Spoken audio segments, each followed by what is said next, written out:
Off the fat of the land, foraging.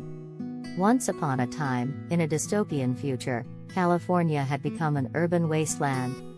The cities had crumbled, and the people had fled, leaving behind empty buildings and concrete jungles. But a small group of survivors remained, determined to make a life in this new environment. Among them was a young woman named Ava. She had always been interested in plants and had studied botany in college. When the collapse happened, she knew she would have to rely on her knowledge of edible wild plants to survive. Ava spent her days exploring the city, looking for pockets of greenery where wild plants grew. She quickly learned to identify the edible plants and began to build a map of where she could find them. One of her favorite plants was the wild mustard plant, which grew abundantly in vacant lots and along roadsides. The leaves and stems were delicious when boiled or stir-fried, and the flowers made a tangy addition to salads. Another plant she relied on was the prickly pear cactus. Although it was covered in spines, Ava knew how to carefully remove them to access the juicy, sweet flesh inside. She also used the cactus pads, which could be boiled or grilled like vegetables. Ava's knowledge of wild plants not only kept her alive, but it also helped her become a valuable member of her community. She taught others how to identify and prepare the plants, and soon the group was able to forage enough food to sustain themselves. Here are some of the plants that Ava had to choose from. 1. Acorns. Acorns from oak trees are a staple food for many indigenous Californian tribes. They need to be boiled or leached to remove tannins. 2. Miner's lettuce. This plant is also known as winter purslane, and its leaves are high in vitamin C. It can be eaten raw or cooked. 3. Nettles. Nettles are a highly nutritious plant with high levels of vitamins A and C, iron, and protein. They can be cooked like spinach. 4. Yarrow. The leaves and flowers of yarrow can be used to make tea, and the leaves can also be eaten raw or cooked. 5. Elderberry. Elderberries are high in vitamin C and can be eaten raw or cooked. They are also used to make jams, jellies, and syrups. 6. Wild radish. The leaves, flowers, and seed pods of the wild radish plant are all edible. They have a peppery flavor and can be used in salads or as a substitute for horseradish. 7. Blackberries. Blackberries are a common wild berry found throughout California. They are high in antioxidants and can be eaten raw or used in jams, pies, and other desserts. 8. Wild fennel. This plant has a licorice-like flavor and is commonly used in Mediterranean cuisine.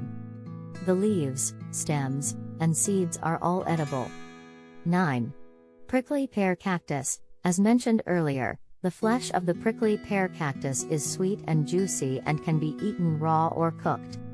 The pads can also be cooked and eaten. 10. Wild mustard. This plant has yellow flowers and is found throughout California.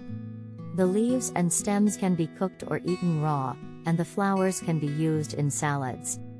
It's important to note that while these plants are edible, it's crucial to properly identify them before consuming them, as some plants can be toxic.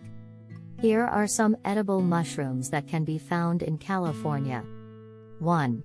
Chanterelles. These mushrooms have a distinct funnel shape and a bright orange-yellow color.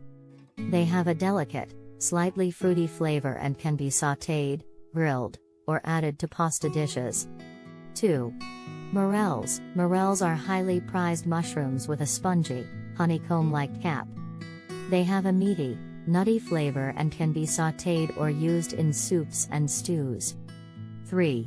Porcini. Porcini mushrooms have a thick, meaty texture and a rich, earthy flavor. They are often used in Italian cuisine and can be sautéed, grilled, or used in risottos and sauces. 4.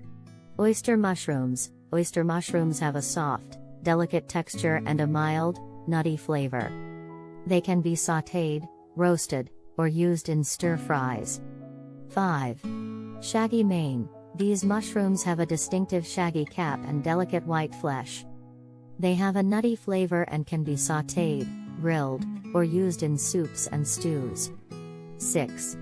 Hedgehog mushrooms. Hedgehog mushrooms have a spiky cap and a meaty texture. They have a slightly sweet, nutty flavor and can be sautéed or used in soups and stews.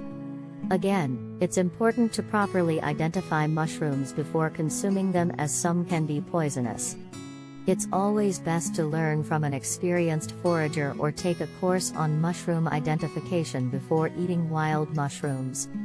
She also had to choose from 1. Dandelion. Dandelion leaves have a slightly bitter flavor and are high in vitamins A and C. They can be used in salads, sautéed or added to smoothies. 2. Chicory. Chicory leaves have a similar taste and texture to dandelion leaves and can be used in the same way. 3. Clover. Clover leaves have a mild, slightly sweet flavor and are often used in salads or as a garnish. 4. Plantain. Plantain leaves have a slightly bitter flavor and can be used in salads, soups, or sautéed. 5. Purslane. Purslane leaves are slightly tangy and have a succulent texture. 5. They can be used in salads, soups, or sautéed. 6. Nasturtium. Nasturtium leaves have a slightly peppery taste and can be used in salads or as a garnish. 7.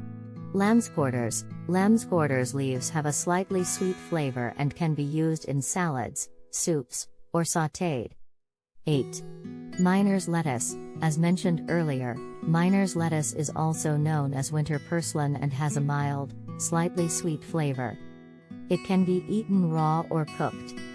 9. Wild mustard. Wild mustard leaves have a spicy, slightly bitter flavor and can be used in salads or sautéed. As time passed, the survivors began to rebuild. They cleared away the rubble and started to create a new, sustainable community.